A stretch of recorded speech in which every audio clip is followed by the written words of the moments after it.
Yeah.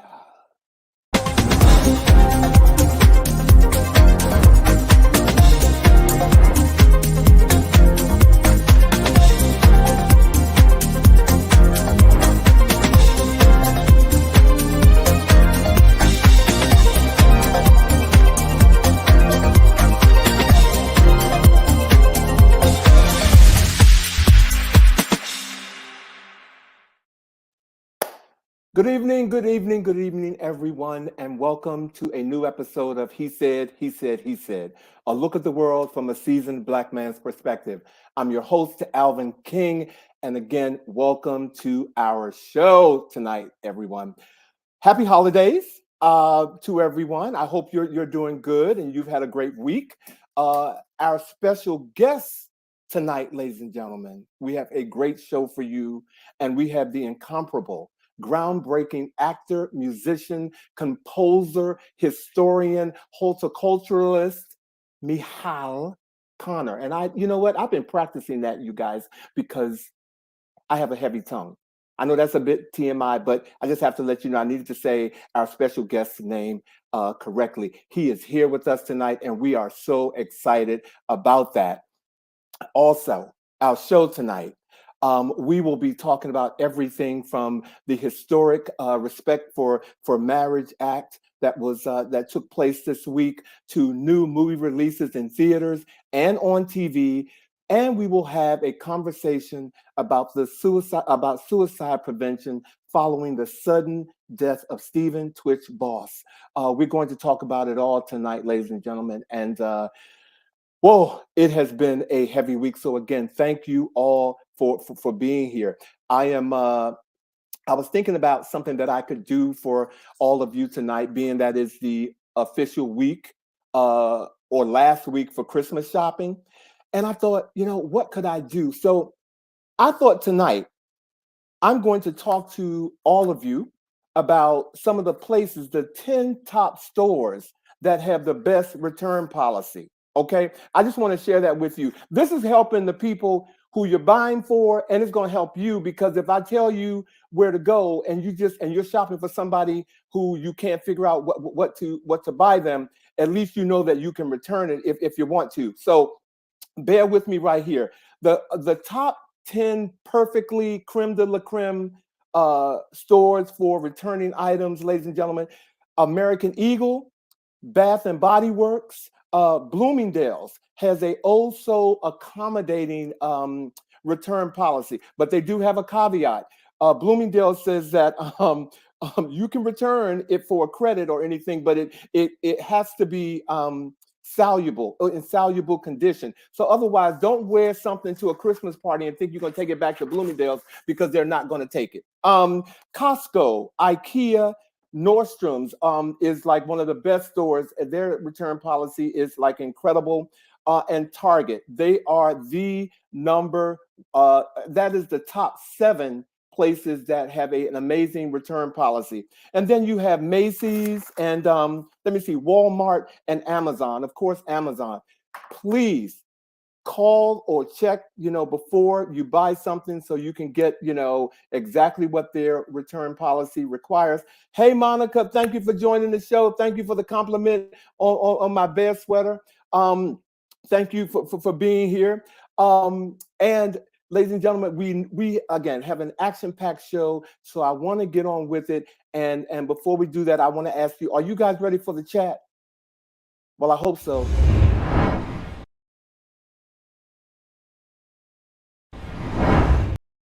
So join me in welcoming to the He Said stage tonight my co-host, Mr. Vash Bobby, and Mr. Bobby Edwards. Hello. Hello, fellas. Hey, how are you? Wonderful. We're looking kind of coordinated tonight. Look at this, with Vash in the middle with just the solid black there. We've got, this is. He's heard that before. Yes, I have. Because we all get together every now and then for parties and stuff. So he likes selfies. So yeah, he's heard that before. And our image is the 3 of us together, and I'm always so distracted by that. I'm like, who are those devastatingly handsome men? I'm like, oh, that's us. It's us. How you guys doing tonight? TGIF, gentlemen. Glad it's Friday. TGIF. Well, as you all know, we have the incomparable Michal Conner, who's here Yes. tonight. I'm so excited about that. And we were told you had a heavy tongue, so I that was do. an interesting. Well, it's a child thing because I had a lisp growing up, but I Mhm. had it fixed. Thank you. We're part of that crew where something ain't working, you get it, fix it, you fix it. So or as Vash would say, do it. But we also grew up with Cindy Brady, who had a lisp, so there was a lot of understanding. So hopefully you weren't teased. no, I was, but that's a different talk show. We'll talk about childhood traumas. Cindy Brady is a whole different talk. That's a whole another topic. But you know what? Something came in on the news, and we're going to get on the show also and see what's going on with you guys. But something came over the news right before I came on, and it just kind of ticked me off, and it's so disappointing. I live here in DC, and there's an area called Ivy City in DC, and there's a venue there called the City Winery. Yes. And because of the the crime rate and whatnot over there, DC City Winery is going to close or is going to move their location. I just bought a ticket to a concert, and I was wondering why they moved it to a different venue. And they're moving to a different location because the crime rate is so bad, and it just really that's very disappointing. It's very disappointing. It's a great location, great venue, great. That's very sad. Now we haven't discussed this. I swear, I know our viewers may not believe we haven't discussed this, but I recently bought a ticket to a concert and found out that they were moving it to the Howard Theater. Is that is the one that okay. I got my notification as well. Okay. And so I didn't want to. Is it in January? It is in January. A female singer? A female singer. Shantae Moore? Shantae Moore. Okay. Yeah. We're going to the same concert. We're going to the same concert. So, yeah. And so, no, I just found that to be disappointing. And, if you live in the D.C. area or wherever you live, it's just so disappointing that crime rate is so out of control that a whole establishment has to pick up and move so that it can make, so patrons feel safe. It can do business. And so it's just stop it. I wanted to stop. So I'm sorry. I didn't mean to bombard our conversation with that, but it came in right before we came on, and it disappointed me so. So anyway, how's you guys' week been? How's your week been? Great week. Busy week at school, but also I had a really, really special opportunity this week that I wanted to share with our audience this week as well. It was this week that President Biden signed into law the Respect for Marriage Act, which is repealing DOMA, the Defense of Marriage Act. And the law that was signed on Tuesday, I had the incredible opportunity to be present on the White House lawn to see President Biden sign this bill into law. And what's most important about this bill is that it requires the government and all states to recognize and validate same-sex marriages, interracial marriage, and religious freedoms. So, there I was with thousands of others. Cyndi Lauper sang "True Colors." Sam Smith showed up and sang "Stay with Me." I saw Don Lemon reporting on CNN just a few feet from me. It was a very, very special moment in a lot of ways, but most importantly, as a gay man who grew up in Washington, D.C., a little black gay boy who could have never have dreamt, who could have never imagined standing one day on that White House lawn, seeing the President of the United States sign such a law that affirmed love in the most broad sense, and certainly including mine. It was truly an incredible moment. So I'm glad that I was able to take a couple of shots and share it with you guys this evening. Well, thank you. I'm just a bit disappointed that I work across the street from there, and though I wasn't invited, the fact that I was at work and you didn't call me to go to lunch, but I saw all of you over there, but I had work to do in my office. But Bobby, thank you for sharing that. No, very in all seriously. Very historic. I'm glad that you were a part of it and could share that with us. That's pretty amazing. My joy. And I'll call you the next time I'm on the lawn of the White House. Would you please? Because I do give good lunch. Okay. I really do. So I don't know. Have you guys heard? I mean, this week there's or the next couple of weeks, a lot of new movies are coming out, ladies and gentlemen. Yep. And so one of my favorite of all times is Avatar. Avatar, the new movie, Avatar, The Way of the Water is coming out. I don't know if you guys are into this. Avatar, have seen it before, but the first one was absolutely incredible, and I'm really, really looking forward to catching that. So that's a new movie that you all can see over the holidays. Absolutely. Go ahead. I'm sorry. No, I was going to say, I saw the first one and I loved it. But when I go see movies like Avatar, I have to really go all in. So I get like the, 5D, multi-sound, surround sound. Like I want the whole experience when I go see something like that. Well, make sure you take your Lysol and spray the chair too, because that's a new thing we got to do now if you're going to the movies. Oh, I don't sleep on it. We're still in. Look, the pandemic. No. I agree with you. It was the top story on NBC News tonight. This triple threat of medical issues that we need to be cognizant of. So I'm right with you. I may not take a can, but they do have those packets of wipes, so you can. I'm a little bit country. I take a can. Oh, so I just wear a big old plastic bag with my face out. Plastic bag. And on TV, I don't know if you guys are into this, but I have been into Emily in Paris. I am just a diehard Emily in Paris fan, and I'm sorry, the fashion. I was going to say it's the fashion. It's got to be the fashion. It's the fashion and the acting, the storyline is like really cool. So for all of my Emily in Paris fans, if you haven't seen season 1 and 2. Look at that before you see season 3, but it is absolutely incredible. It's one of my top picks. And the best man's returns is coming back, and I have to tell you, these actors look good. The final chapters, yes, they look incredible. When you think of how many years have passed since the original Best Man, they're holding up well. Absolutely. Did you all see the first one, Vash? Did you see them? Did you see the first one? No. You know what? I need to come and take you out. Okay, I really. I don't watch very many stories about heteronormative love. I don't like the cliche of it. So he doesn't go to the movies. I don't watch a lot of stuff. So he doesn't go. Like it's about a wedding, a heteronormative wedding. No, I don't feel like. Yeah, I don't really watch movies like that. Okay, well maybe you'll want to dance with somebody because next week. Now that was a transition. Okay. There you go. I am impressed by that. That was cute. Well, next week, the new Whitney Houston movie comes out. That's produced by Clyde Davis himself. Yep. And I am really looking forward to this. There's been a whole bunch of Whitney Houston movies, yada yada yada, out there.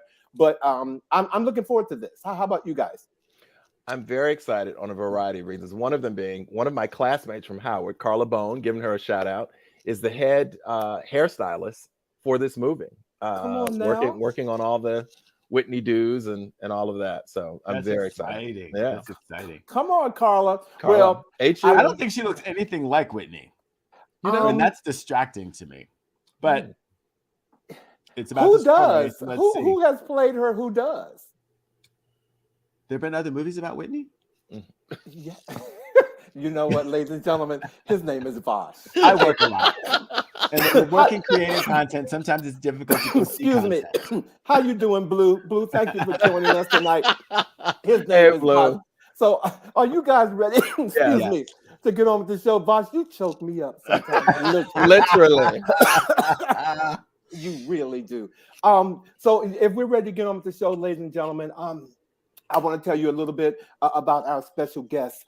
Michal Conner is a world-renowned actor, singer, and composer. He travels extensively throughout North America and Europe, sharing his rich vocal repertoire. In fact, he has just returned from Japan, and we hope to hear about that trip on the show tonight. Absolutely. Michal's performing credits include featured performances on Broadway in shows like the Tony Award-winning productions of Ragtime and Showboat, soloing at presidential events and for the Archbishop Desmond Tutu, and being one of a very small list of Black actors to guest star on the hit #1 TV show Friends. He is the proud published author of The Slave Letters, currently available on Amazon.com, and he is the keeper of some of the world's oldest and most precious plants on the planet. Ladies and gentlemen, please welcome to the He Said stage, Mr. Michal Conner. Yay! Yay! Voila. Thank you for having me. My gosh. How are you? I'm so good. When I hear a bio of myself, I wonder, who is that? You make me sound so good. Well, you know what? This is a wonderful transition to what I'd like to ask you. I've introduced you. So if you had the opportunity, how would you introduce yourself? Oh, my God. What a question. I would say here is a nice guy who gardens really well and learned to sing last week. See. That's fabulous. All I can say, you asked him and he told you. And he told me. Because, sometimes people have great bios and then you hear them sing or you hear them do what they do and you go, something doesn't match up. And so I don't look at bios anymore. I take the person at face value. How are they in person? Okay. Well, thank you for being here tonight. We're so glad that you are here. Thank you. I'm the blessed one. Thank you. Speaking of the fact of being here, Alvin did point out that you just returned recently from Japan, and we'd love to hear a little bit about what you were doing over there. Oh my gosh. This is the third time I've been with the Roger Wagner Chorale. The Roger Wagner Chorale was started by that gentleman, and it started in the 40s and 50s. And the whole idea of it was to take a choir, a professional classical choir, to these distant countries and sing American folk songs, sing Japanese folk songs, Korean songs, African songs, you name it. And so we go over to all these years later, 70 years later. I've just been a member for the last 5 years. Yeah, I assumed you weren't there at the beginning since it's 70 years. No. My hairstylist is good, but not that good. and so I get to be their soloist. It's very interesting being in a place that is a monoculture. And I didn't see anything even close to mocha colored for the 2 weeks that I was there. We did 6 concerts with an emphasis on American songs. And it was just spectacular. And the thing about the Japanese, they take everything so seriously. Like their venues, the concert halls are made almost entirely of wood. The acoustics are incredible. And they always have these 9-foot Steinway grand pianos that are just the best that money can buy. I'm waiting to hear where the problem is. Like, all of that sounds absolutely incredible. Oh, it's the best that I'm going back to. Okay. Do you know what a joy it is to be around accomplished Black men? I feel like wrapped up in love because I don't get this very often. I don't have a community like this. So thank you. Thank you. It's very Wow, you're gonna make me go upstairs and take this turtleneck off and just put this sweater on because I'm sitting here just verklempt. Okay. Well, just wait because we haven't. I was wondering where that was going. I was like, you're going to go upstairs and do what? I blush easy. Sorry. Thank you. No, thank you, Michal, for that. That means a lot. Thank you so much. Thank you. Yeah, it's so good to have you here. And I want to thank our mutual friend, Gregory Franklin, for the introduction and for helping bring you to us. So thank Vash, you, Greg, if you're watching. When I was talking to you, I just knew right away that because Greg had set you up so well. He said, "No, this is a quality man. You got to know him." And he said the whole team was just somebody to fall in love with, and so I'm a grateful somebody. He doesn't look like a pimp, does he? No, he doesn't. Yes, he does. He kind of does. When you look at his shoes, Gregory is a pimp. So anyway, I'm in Gregory, Pennsylvania right all now. of us don't feel that way. I'm sorry. Jeez. Well, Michal, you are a Pennsylvania. I'm going to say Pennsylvania boy, but I'm calling you a man. You're a Pennsylvania man. I'm here in Pennsylvania right now. You're from Pittsburgh. Yes, I went to Carnegie Mellon. Wow. I just love Pittsburgh. I love going up to Squirrel Hill. I love eating at Aiello's and Minio's Pizzeria. Are they still there? Please tell me they're still there. I don't know them. You're too high class for Minio's. Well, anyway, you mentioned you went to Carnegie Mellon, and Yes. you are a Carnegie Mellon alum, and you're very proud of that. Oh yeah. Is there any Carnegie Mellon alum that you'd like to give a shout out to, because you have some quite famous ones these days? Oh yeah. No, I'm the redheaded stepchild. I don't know, and I went there the same year as Holly Hunter, and Oh, wow. she's from Georgia, and so she would we'd cross each other almost every day on the path. She'd always be wearing army fatigues, and she'd say, "Hi, Michael," and I'd say, "Hi, Holly." And then we were in a play. We were in Carousel, a production, and she danced so beautifully. I didn't even know what a great actress she was, but what a dancer. The second she came on stage, it was like lightning sparks. It was, Wow. So, Holly, if you're watching, hello. Holly, if you're watching, call us. Call us. Call us. Holly, if you're watching, I'm going to be amazed. That's what I'm going to say. We want to hear what you have to say about Michal. Okay, thank you. Yes, indeed. She's Call an us. adorable person. Yeah. Well, much of what we've been talking about, of course, is your singing and so forth. But you've also been acting for a while. I was totally taken back when they told me that you had appeared on Friends, because I was one of the Black people who actually watched Friends and so very seldom saw a Black or brown face and wondered how could it be in the city of New York that. But there you are. So there is documented evidence that you appeared on the show. Exactly. And Jennifer Aniston looks as shocked as I was. And you know what? You know what? She is so wonderful. That's good to hear. That's very good to hear. But Every day I would, because I had a little Jennifer crush, I would cut roses from my garden, and I'd take them to her every morning, because we rehearsed several days in succession, and she was always chewing on the end of her hair. She'd say, "Oh, Michal, thank you." What a wonderful woman. I'm going to assume that she didn't receive fresh flowers. I'm assuming she didn't get fresh flowers every morning, so that was a good thing. Brad was not doing that. Brad was not doing that. No. But I did want to ask, when did you start? Like, when did it all begin in terms of that performance bug for you? When I was 14. Mm-hmm. I don't know why. I realized I wasn't going to be a concert pianist because I would make all these mistakes, no matter how hard I try. I had some childhood trauma. Somebody mentioned childhood trauma, and I know this is not the show for. No, you're wrong. It is. You're right. It really is. That's right. Really seriously. We really do. My father would stand over me with a belt, and every time I would make a mistake, he would slash me. And so after a while, even though I took 20 years of piano lessons, I get near a piano and I get triggered and I start shaking. Wow. And I'm a grown-ass man, and yet still the power of all those years ago being called a goddamn idiot or a goddamn retard. It's hard to forget. Absolutely.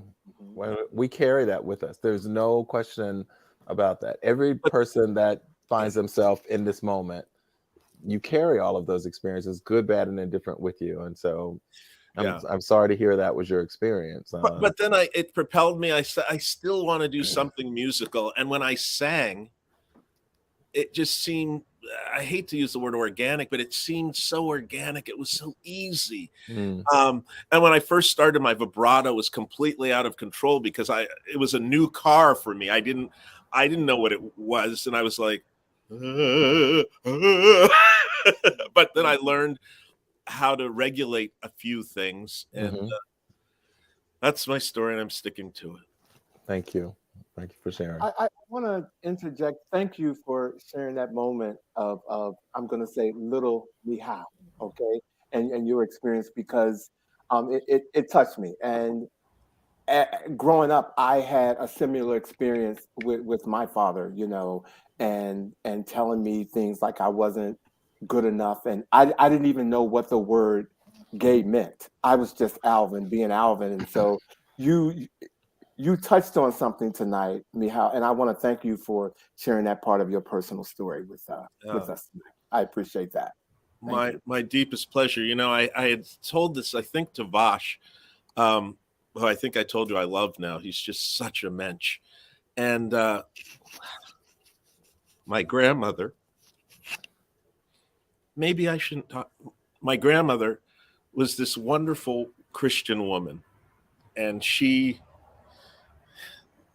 would see me running up to her, and she'd say, "Oh, there's Mr. Mike with the distinguished voice." I was 5 years old. So how she called this out of me, she somehow turned me, because no one else, no 5-year-old has anything special. And yet she saw something that I would become. No one else did. I was invisible. And so I will ever and always thank this wonderful, portly woman who died way too soon. Wow. Well, the thing is, what a special woman, first of all. Yes, and absolutely. You're so incredibly talented. I cannot imagine that was not seeping out of you at the age of 5. Grandmothers are really amazing and wonderful people, but they also see you, and they see you clearly, and she saw you, and you are a living testament to her wisdom, her love, and her genetics. I'm sure that she knew someone somewhere in her lineage that had what they gave to you, and cheers to her for bringing it out. Oh my God. I if it hadn't been for her, I would not be here. Her mother, Amanda Wiggins, lived with us in our house. She lived to be the ripe old age of 96. And Amanda Wiggins, who was my grandmother's mom, Amanda's mom was a slave in Virginia. Wow. And she would sing these songs to me. And at the time, I didn't know. I didn't really hear, because I was singing my French and German and things I learned at CMU. And she'd scream out to my mother, "Ruby, what's this boy singing?" But she loved it. She loved it, and she loved me. And I think somehow they set these seeds, these time bombs that went off at the right time. Because I have run like a lot of classical male artists who are African American. I've run.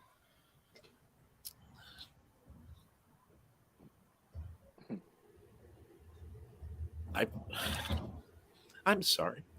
Hey, we are here for you. You do your thing. There is no need to apologize. Heritage, in a way, because people will come up to you no matter how good you are, and you'll be singing a Verdi aria, or you'll sing some Fauré art songs, or Schumann, or Schubert Lieder, and they'll come up and they'll say, "You know any Negro spirituals?" And so you're not allowed to be a classical artist. You're always a black man who's aping their culture, and it's just sometimes it gets to be. So I know a lot of my fellow classical artists who will not sing our heritage songs. They won't sing "Go Down Moses." Sometimes I feel like a motherless child. Peter, go ring them bells. Swing low, sweet chariot. And it's in my voice, whether I tried to run, but I couldn't hide. And now I sing them, and if people want to judge me for those, it's okay. I'm finally at peace. And that's important. Absolutely. That is very important. I have a question for you. So there was one black singer who sang the song "Mammy" and got a lot of flack for that. Have you ever been asked to sing that? And if not, would you?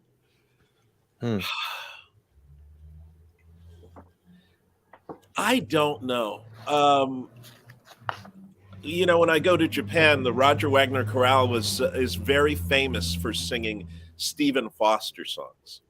So we sing a whole 4 or 5, a whole set of Stephen Foster songs, and they're very offensive. The first time I went, it's "The sun shines bright on my old Kentucky home. 'Tis summer, the darkies are gay." Well, aren't they? Oh Lord. But one day I became so enraged, and I was like, God damn it, the darkies aren't gay. Right. You know, these are people. These are human beings, and they're not smiling in the sunlight. Yeah. Not while they're enslaved, I'm telling you that. No, exactly. Yeah, right. Exactly. Right. Yeah. Yeah. I'm a slobbering mess just thinking about the indignities and Absolutely. the inhumanity. Yeah. And I hate for people to class me or label me as an angry black man, because I'm not angry, but when I think about it, and I feel like I'm in a safe circle right now, people don't even understand what we go through and the paths we walk, and we have to be so careful not to offend white sensibilities. Yeah. We always have to be careful. And they always say, well, you know, as long as there's no violence, when white people want something, whether or not it's violent or not, they go and take it. How about that? How about that? That's a word right there. Okay. I think I veered off. I think that's a word. That is a word. You know what? Because I can't give you the tissue that I think you need right now, where you were getting ready to go. But that was definitely a word. So I'm going to switch gears a little bit and ask you another question. No. You've been in some amazing shows on Broadway. What was that experience like? Oh my gosh. You know, I got to be Booker T. Washington in the Wheels of a Dream. Sorry, Ragtime, the show Ragtime. And it's an amazing musical. It's the story of this man, black man, who gets pushed and pushed and pushed. And then he reacts as all white people think we're going to react, with violence, and terrorizes the city. And then they finally put him down like a dog. But the music is incredible. And I got to be Booker T. Washington, and I really respect his whole ethos and what he brought. I became a minor Booker T. Washington scholar, and I read his book, Up from Slavery. Here's a man who went through slavery and then became a celebrant. He started his own university. So that was a fantastic thing. And then when I was in Showboat, the music of Showboat is just incredible. It's just, and you know, singing Old Man River is a remarkable experience, because I can never get through it without remembering my lineage, who I am. I'm singing this song because, but for the grace of God, I would be on the levee somewhere, toting that barge, lifting that bale, getting a little drunk and landing in jail, like so many of my brothers. So these are the things I think about when I'm singing, and people come up, oh, Michal, you're so emotional. No, I'm just telling my truth. Thank you. Wow. Thank you.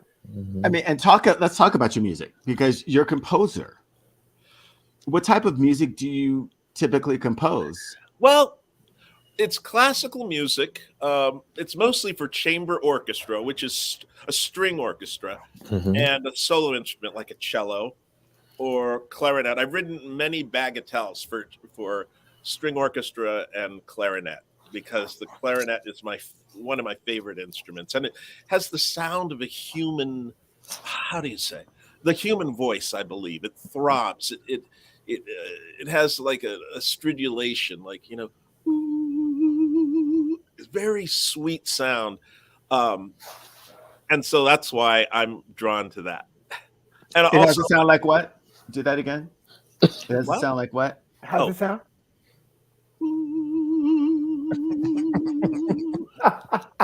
are you Vash- mocking me, Vash? Are you? No, I'm loving it. I just want to make sure that people heard that because that was fantastic. Oh my It was God! fantastic. I can feel it. I can feel it. Okay. Well, I mean, songs when I got this young man a job on the. I hope he's not watching because this is going to call him out. He's a young white boy. I get some people might call him handsome, and he's tall, and he has a beautiful voice. He makes me sound like a frog. I'm not kidding.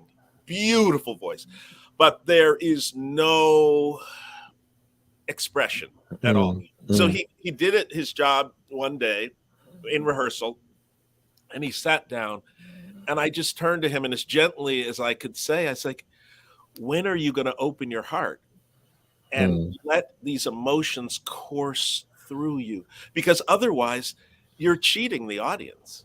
Right. If you don't, you have to let it take over, and letting the emotion, Vash, you know this, if you don't let the emotion take over, then you're just sitting in a practice room. It really is the difference between someone cooking with garlic powder and seasoned salt and some Old Bay and not.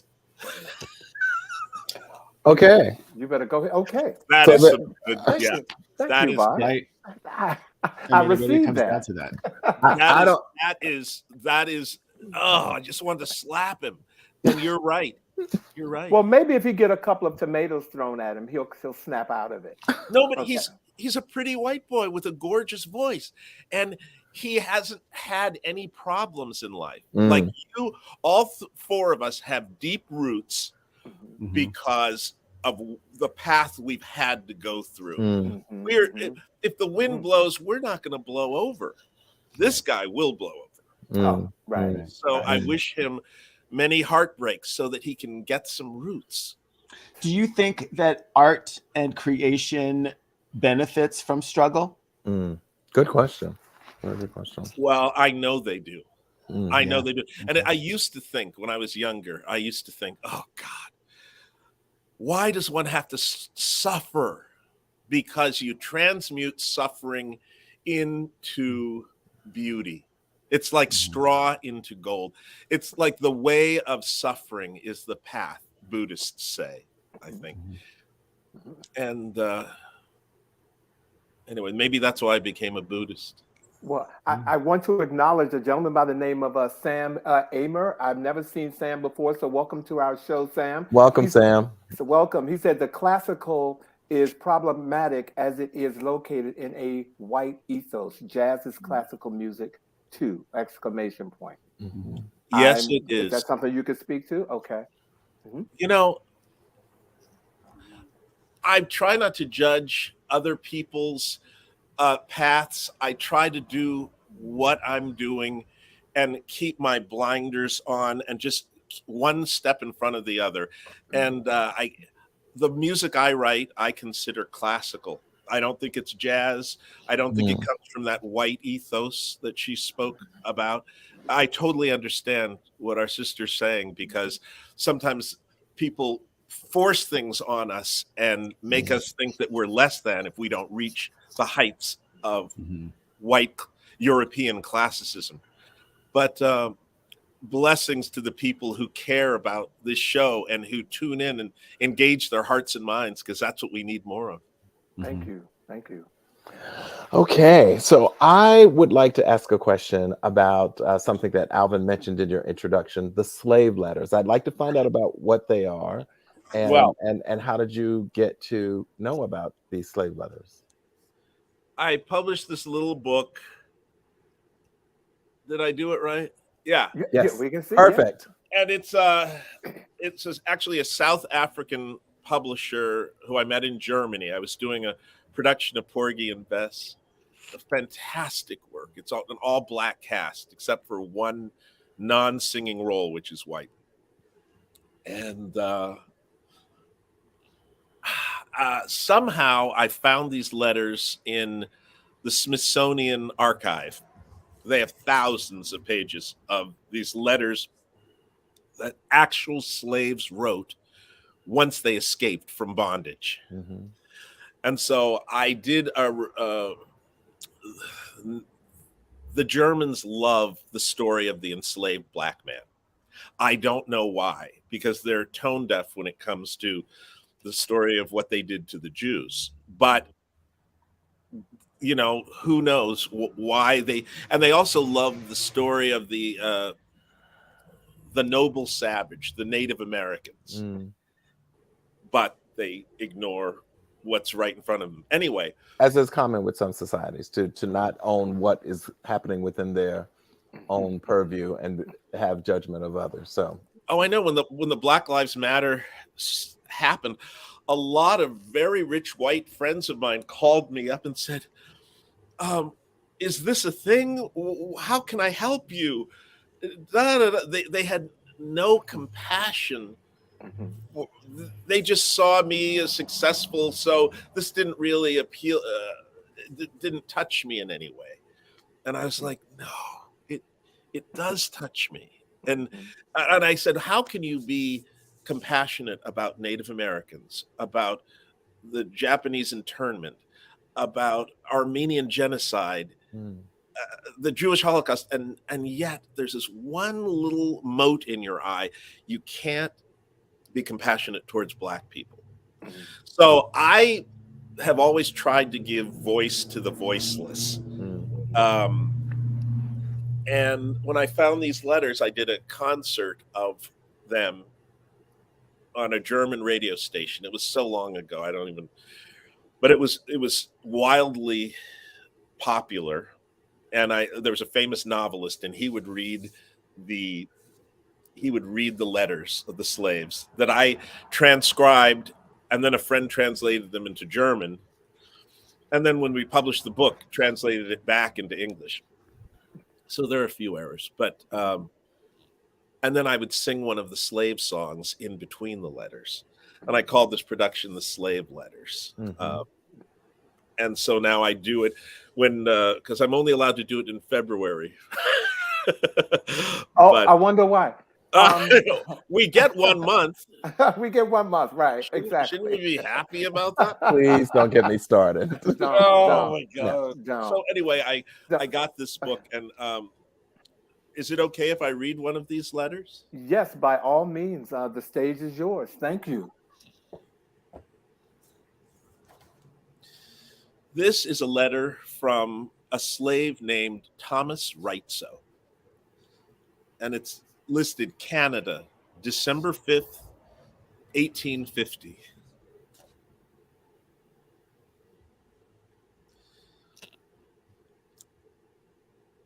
I escaped in the night when the moon was gone away, and there were no eyes to see but God.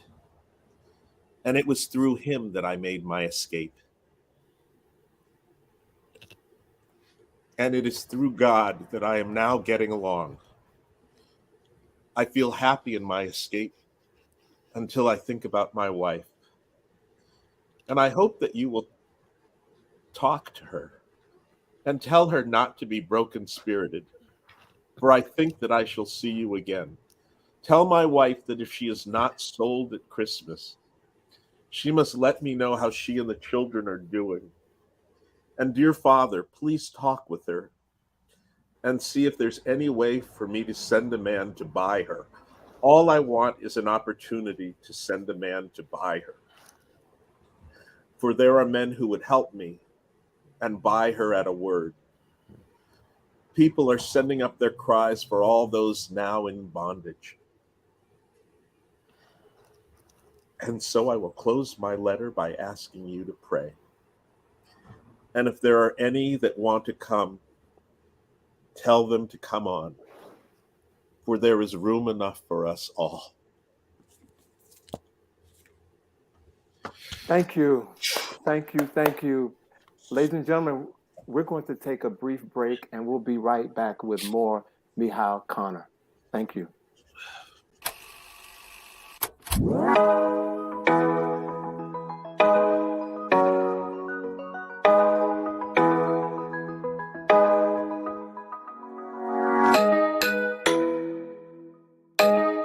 This is Karine Jean-Pierre, White House Press Secretary, and I am thrilled to celebrate the 82nd anniversary of NNPA and the 195th anniversary of the Black Press of America. Congratulations to Dr. Ben Chavis, Chair Karen Carter Richards, Stacy Brown, and the entire team on your continued leadership. It is because of what you and the NNPA publishers do each and every day that Black voices are amplified across the nation, and I look forward to working with you for years to come.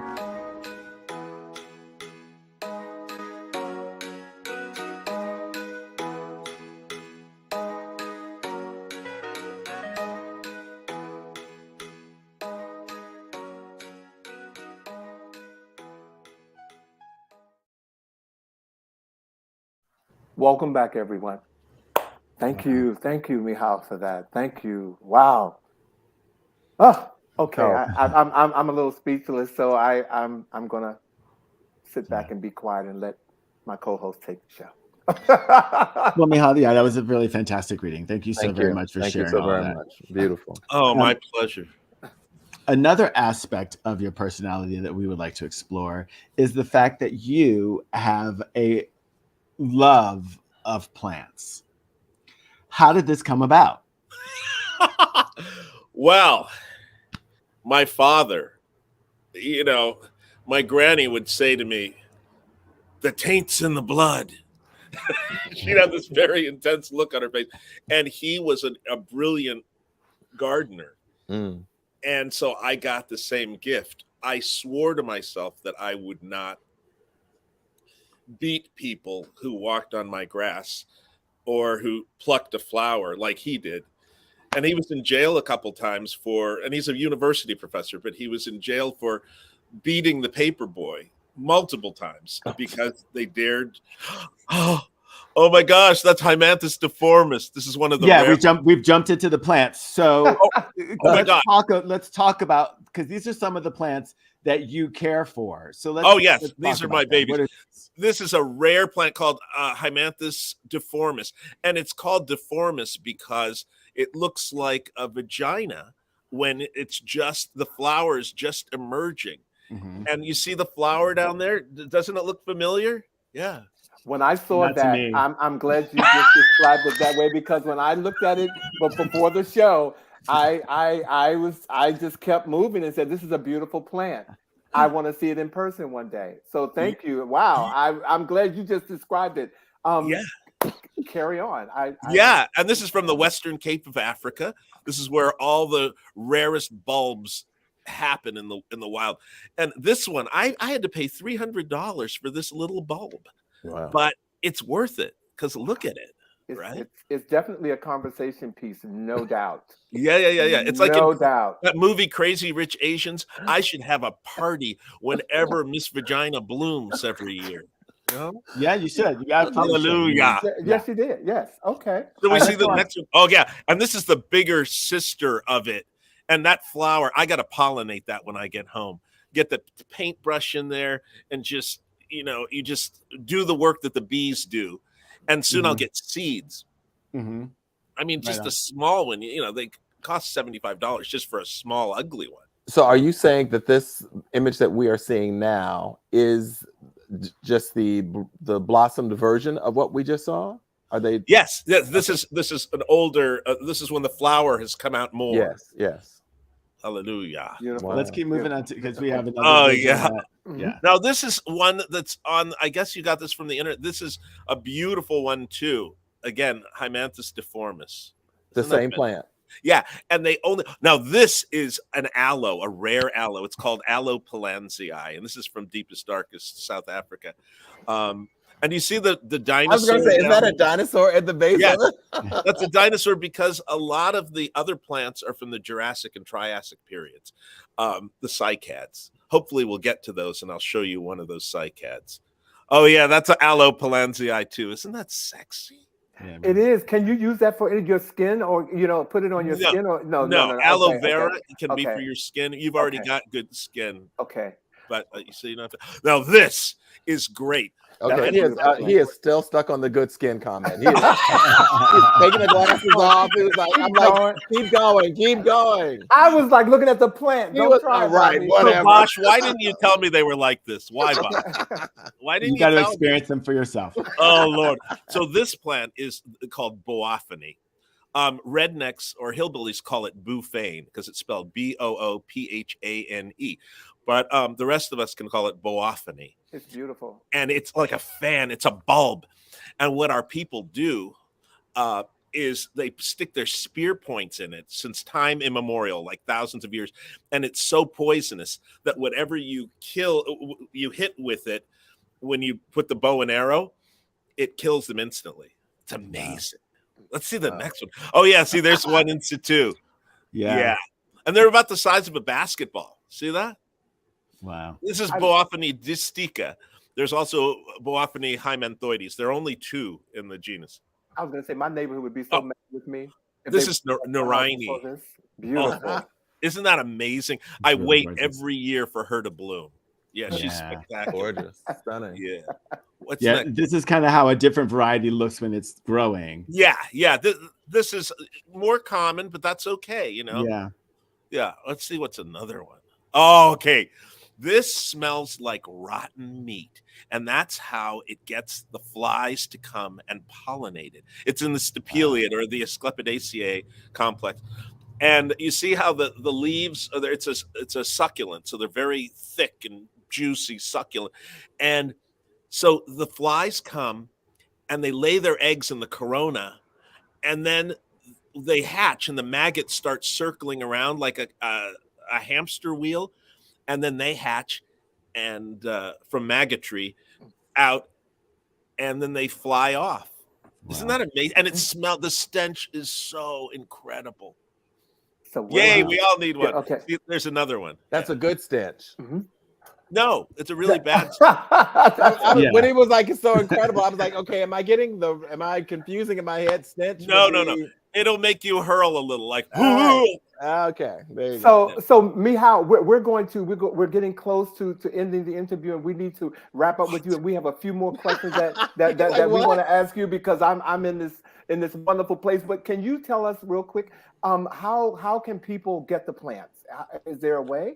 How can they get the plants? There's this incredible place called exoticsucculents.com. If you go on Instagram, you'll see exotic succulents. He has a lot. He's a friend of mine. His name is Jairo Ivan Antonio Ramirez Vieda. And say that twice. Exotic succulents. Exotic succulents. I'm trying to put it on the screen so you all can get it. But go ahead. Exotic succulents, yeah. And just go on. And there's so many wonderful plants, especially because he imports them from South Africa in a totally ethical way. It's all legal and everything. And these plants are worthy of being in a garden that really cares for them. Wow. Michal, this has been absolutely fabulous. We also want to make sure we let our viewers know how to stay in touch with you and like how to follow you and your multiple talents and gifts that you share with the world.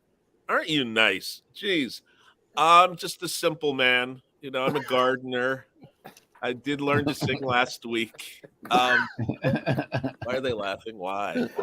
How can they get in touch with me? Because your resume refutes what you're saying is why we're laughing. It's funny how it creeps up on you because you're just going step by step, like I talked about. And after a while, you look back. Like I have this art collection of American arts and crafts, 1890 to 1930. And I have an incredible collection, but you look up one day and you say, oh my God, where did I get all this stuff? You just get it a piece at a time, you know? It's just like you get a plant, one plant at a time. So I'll put stuff up when I'm on Facebook or Instagram or. So what is your handle on Instagram, for instance? What would someone look to find you on Instagram?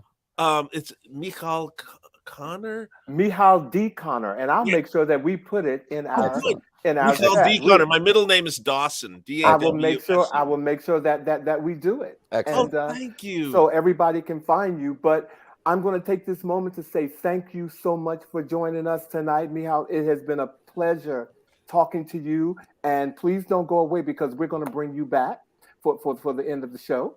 But thank you again for gracing us with your presence and I am the blessed sharing one. your gifts. And being color coordinated. That's what I like. Bobby, Vash, Alvin. It's the red and the black thing. You got it. So thank you for joining us. The telepathy was a working, right? Yes, it was. Well, thank you. And we will definitely be back, Michal. Again, thank you for joining us. Ladies and gentlemen, we've had a crazy week. So I want all of you to take a moment and get ready because we need to bring up something very important in the pop-up. Absolutely. Mm-hmm.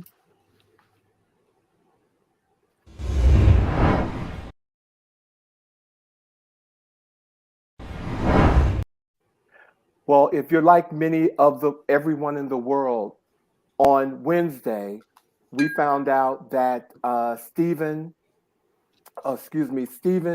Twitch Boss took his life. He danced his way into our hearts right here in this photograph on So You Think You Can Dance. He has been in movies called Step Up, the Step Up Revolution. I think is an image right after this, Step Up Revolution. He has been in, XXL. He's been in the movie. He is also known widely as a DJ on the Ellen DeGeneres show. And on Tuesday, he took his life in a hotel room, ladies and gentlemen, and it stunned America, and not only America, but me personally. And we want to talk about that because suicide in the Black community is at an all-time high. And so we want to talk about that. And I'm going to let Vash and Bobby open the discussion on this on this topic tonight and the death of Twitch.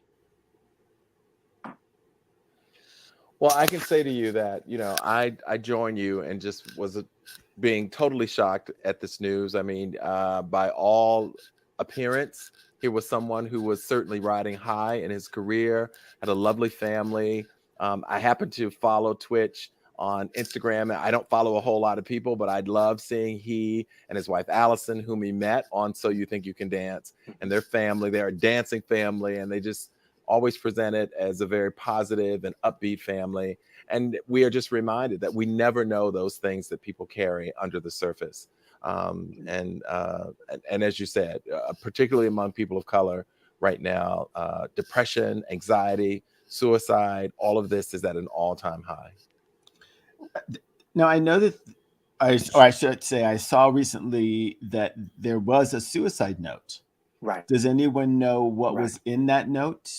They have not disclosed what was in the suicide note as of yet. And that brings me to this discussion of, first of all, it hit me particularly hard because my youngest brother 21 years ago took his life. And how my family, I was in intense therapy. He was my life. He was 5 years younger than me. He was very, very close to me. The day before he died, he went around and visited all of the family members. He came to my house and asked for a coat. And what really struck me about this is how everyone assumed that it was mental illness. Right off the bat, that it was mental illness. And I'm not saying mental illness is real, and I don't take it lightly. I know that it happens, but a person can do some things that or similar to what he did because you're angry, because you feel like you made a mistake, and all because you didn't talk to somebody. You didn't say, you're dealing with guilt and you're dealing with shame. And, my heart went out to his family because my brother left a note. My brother paid for all of his funeral arrangements. My brother, it was so strategic. For 6 years, I couldn't understand why it happened. So it hit me hard, but his family right now, until everything comes out and little things are coming out, I'm not listening to the media. I'm going to wait, but there are little things that are coming out that kind of speaks to something different from what the media has been putting out there about he was dealing with this and that and the other. So I'm going to wait, but it's unfortunate. Mm-hmm. No matter how you look at it. Mm-hmm. No matter, talk to somebody. Mm. Talk to somebody. Talk to somebody if you have an issue. Anything can pop up and make you feel like, you know what, this is the only choice that I have when it's not. Mm-hmm. Well, it also reminds us to walk the world with grace and to, engage people as best we can. We all have good days and bad days, but we should commit ourselves to engaging people in the ways that we would want people to engage us, and to offer grace sometimes, because sometimes people are just having a slightly off day, and we have to be better about looking out for one another. Yeah, and what you just said on Wednesday when the announcement was made that he had killed himself, you all don't know this, but I take 2 days a month and not post on social media. Some of you who are watching this says, Alvin, please, you post on social media every day. and that, but okay, because I post so much for my own sanity, I have to stop. And so on the day that he died on Wednesday when they announced it, my phone kept ringing from friends saying, have you heard? Have you heard? Have you heard? And it was my no social media day. And so I turned it on and it completely, again, took me into a dark place. I sent a note to you guys and told you I was just like feeling a way that I couldn't express. So, but talk to somebody. Absolutely. Let somebody know how you're feeling. And we have a post here. Yep. This is a suicide prevention lifeline. This is the number. 988. Use it. Yep. Call Bobby, call Vash, call me. Okay. But do that before you decide to take your life. Believe me, there's always another way. And, I've been told that people can get to a dark place where they simply cannot see any other outcome other than doing that. But one of the things that, I think gets lost in that space is the impact of those who love you, who are left to deal with the decision that you've made. I lost one of my closest college friends to suicide, and for years, and I still believe till this day that, in the midst of him doing that, once he committed an act that he could not reverse, that he probably said to himself, I wish that I wouldn't have done that, thinking about the people who truly loved him, who would be left with unanswered questions and just heartache for years. Well, thank you guys. I'm speaking on all of us, and you guys can speak. But I'm sending prayers up for Twitch's family and for all his friends and loved ones who, couldn't have imagined or fathomed that this type of thing would have happened. So sending up prayers for all of them. Absolutely. Next week, ladies and gentlemen, thank you, Vash and Bobby. Next week on December the 23rd, we are having our Manage Your Health series. We're having a show in that category, and we're going to be speaking with Jason Beverly. He's the Deputy Division Chief for the DC Department of Health, and believe me, he got some things to say. We take our health very seriously, and so we're going to have him here to talk about that. Choosing the words for this week, I knew that we were going to talk about the death of Twitch, but I also wanted to take a moment to say you have to live your life, and whatever you're good at, you have to do it, because life is too short and it is not promised. So our words of the week is from Lady Gaga. When you make music or write or create, it is really your job to have mind-blowing, irresponsible, condomless sex with whatever idea it is you're writing about at that time. And I believe in that, and you need to seize that moment at every moment that you can. Can we bring Michal back to the stage? Michal, thank you again for joining us tonight. It was a wonderful conversation with you, and I'm blessed that you have touched us all. Thank you. Thank you so much. I love you all. I love you so much. Thank you for enfolding me in your love. Thank you. Thank you. Well, ladies and gentlemen, we have run out of time, and we look forward. Thank you for joining us tonight, and we look forward to seeing you next week on our new episode of He Said. He said. He said. Tell somebody that you love them. Tell somebody that you love them. Okay, Tell thank somebody you, that you Bobby. love I echo that. Thank you. Have a good weekend, everybody. Talk to you soon. Thanks, everybody. Be blessed. Bye. Bye.